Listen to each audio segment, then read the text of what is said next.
Je voulais faire une intro où genre je saute comme ça pour faire une petite surprise, mais bon, j'ai foiré mon coup. Bref, comment allez-vous? Récemment, je suis en train de relire la masterclass qui est le manga Hell's Paradise. Tu connais l'accent en anglais. Bref, et c'est une œuvre. Quand je l'ai relu, bah, je me suis dit que. Quelle masterclass quand même! Bref, c'est un manga bien écrit, bien dessiné et surtout bien raconté. Et je trouvais qu'il y avait des points intéressants à partager avec vous et surtout des analyses à décortiquer. Bref, vous avez compris, on va faire une vidéo sur Hell's Paradise 1, 2, 3, c'est parti.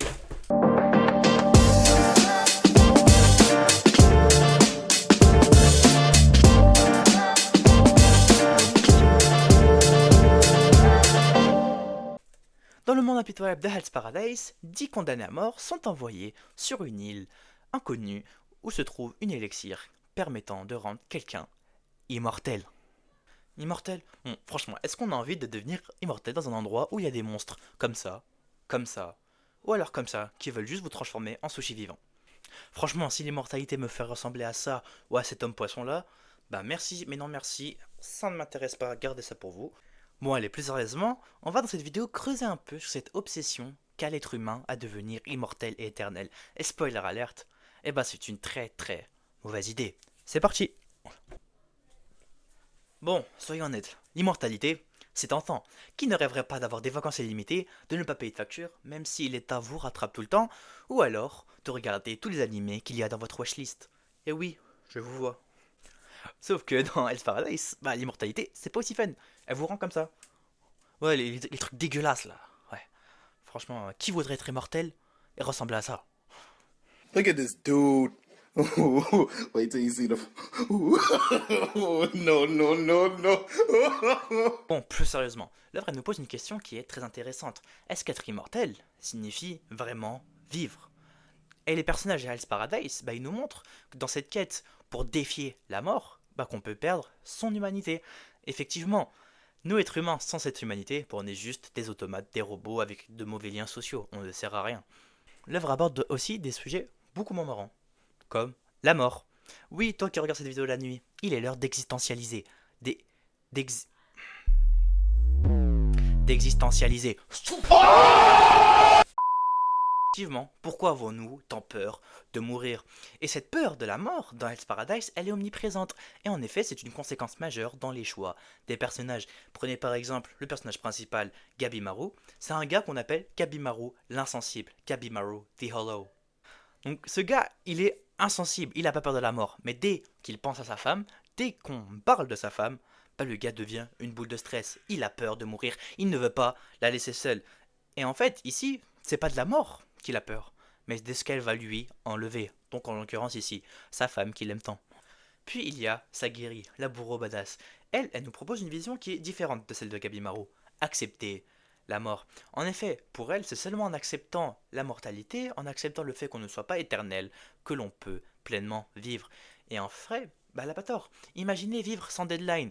Bah rien ne serait jamais fait. Les humains ont besoin de cette pression, comme toi, tu as besoin que ta mère te crie dessus pour ranger ta chambre. Écoutez vos mamans. Écoutez vos mamans. L'île, c'est une métaphore incroyable. Elle est belle, elle est douce, elle est jolie, mais elle est extrêmement mortelle. Et ça, c'est un rappel que la vie et la mort sont un équilibre. Briser cet équilibre, et c'est le désastre. Et en effet, cet équilibre, dans le manga, ici, il est brisé à l'arrivée des humains sur l'île. Ils arrivent, l'île est belle, l'île est harmonieuse, mais dès qu'ils arrivent et rentrent dans les profondeurs de l'île, bah c'est le chaos, les créatures se réveillent, l'écosystème se réveille, et tout ça se révèle être dangereux. Et en plus, les créatures immortelles, donc ceux qui ont eu accès à cette immortalité, bah ce sont même pas des surhommes, ce sont même pas des êtres supérieurs. Et en plus, ils sont même pas si forts que ça. Ils sont moches, ils sont faibles, ils puent. Bref, ce sont des êtres bloqués dans une existante constante, une existante infinie. C'est comme si, imaginez, vous êtes immortel, sauf que vous n'apprenez plus rien, vous ne sentez plus rien, vous ne voyez plus rien, bref, vous ne ressentez plus rien. C'est nul. C'est comme être bloqué à un dîner avec des potes où ils disent n'importe quoi. T'as vu la situation en France en ce moment? C'est chaud, t'as vu, hein? Ouais, mais ça c'est la faute des Arabes et des Noirs. Et je te parle même pas des Chinois. Bon, plus sérieusement, l'œuvre elle nous rappelle que c'est pas la vie éternelle qui donne un sens à notre vie, mais bien sa finalité. car sans fin, bah, rien n'a aucun sens. Et nous, à leur place, que ferions-nous? Bon, soyons honnêtes. Imagine, je viens, tiens, je te propose l'immortalité. Est-ce que tu acceptes? Fais pause et réfléchis, parce qu'Hell Paradise, bah, il nous montre que ce choix, bah, il est très très difficile. Et du coup, le choix il est difficile, parce que l'immortalité, en réalité, elle nous retire tout ce qui nous rend humains. Nos passions, nos désirs, nos envies, et surtout notre capacité à changer. Et ça, c'est vrai.